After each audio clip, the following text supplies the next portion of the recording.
अभी बमुश्किल 3 हफ्ते बीते हुए हैं जब देश की राजधानी में प्रलय जैसे हालात थे। ऑक्सीजन के लिए तड़पते लोग, अस्पतालों के बाहर इलाज के लिए तरसते लोग, टेस्ट के लिए लैब में लंबी लंबी कतारें, मेडिकल स्टोर में दवाएं नदारद। ऐसा लगने लगा था कि ये तस्वीर कभी बदलेगी भी या नहीं। लेकिन करीब 3 हफ्ते बाद हालात काबू में दिखने लगे। आंकड़े भी यही बता रहे हैं। दूसरी लहर में दिल्ली में 20 अप्रैल को सबसे ज्यादा 28,395 केस दर्ज हुए, जबकि कल यानी 4 जून को नए मरीजों की संख्या सिर्फ 523 रही। वहीं 3 मई को दिल्ली में कोरोना से सबसे ज्यादा 448 मौत दर्ज हुई, जबकि कल यानी 4 जून को कोरोना से जान गंवाने वालों की संख्या 50 रही। मुख्यमंत्री अरविंद केजरीवाल कह रहे हैं, जो हुआ सो हुआ। अब उनकी तैयारी अगले संभावित खतरे को लेकर है।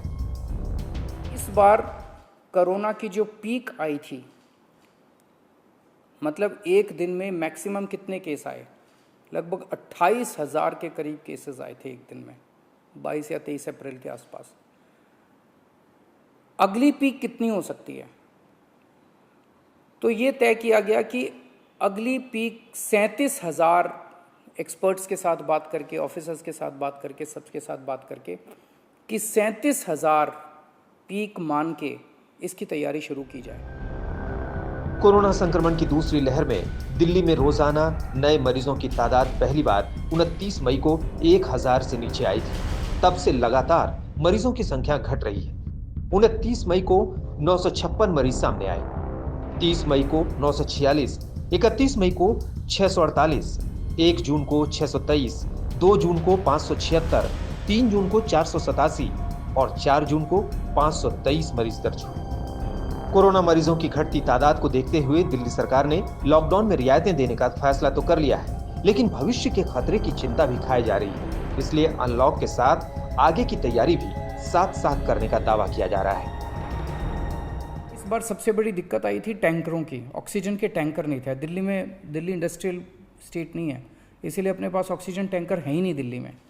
तो 25 ऑक्सीजन टैंकर्स खरीदे जा रहे हैं, ताकि अगर इस तरह की दिक्कत आए ऑक्सीजन की तो हमारे पास अपने टैंकर होने चाहिए।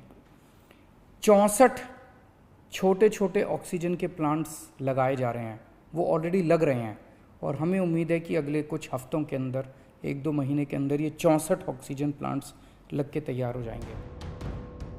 हाल ही में आईआईटी दिल्ली ने कोरोना के अगले खतरे का संभावित मॉडल पेश किया था। इसमें 3 स्थितियों की संभावना जताई गई थी। सबसे ज्यादा भयानक तीसरी स्थिति है, जिसके मुताबिक तीसरी लहर में हालात दूसरी लहर से 60% ज्यादा बिगड़ सकते हैं। ऐसी स्थिति में रोजाना ऑक्सीजन की जरूरत 944 टन हो सकती है, जबकि दूसरी लहर में ऑक्सीजन की रोजाना जरूरत 590 टन थी, वो भी पूरी नहीं हो पा रही थी। अगली वेव अगर आती है तो हम नहीं चाहते कि इस तरह की दिल्ली के अंदर त्राही त्राही मचे। तो ये तय किया गया, इसकी तैयारी शुरू कर दी गई। 420 टन ऑक्सीजन की स्टोरेज कैपेसिटी तैयार की जा रही है। कोरोना की तीसरी लहर में बच्चों पर भी ज्यादा खतरा होने की संभावना जताई गई है। तीसरी लहर कब आएगी, इसका खतरा कितना बड़ा होगा, इसे लेकर अलग अलग विशेषज्ञों की अलग अलग राय है। लेकिन दूसरी लहर के अनुभव से इतना सबक जरूर मिलता है कि आगे हर हालात की तैयारी रखनी होगी, न सिर्फ दिल्ली को बल्कि पूरे देश को, ताकि दिल दहलाने वाले वो मंजर बस बुरी यादों में ही रहे, दोबारा हकीकत ना बन पाए।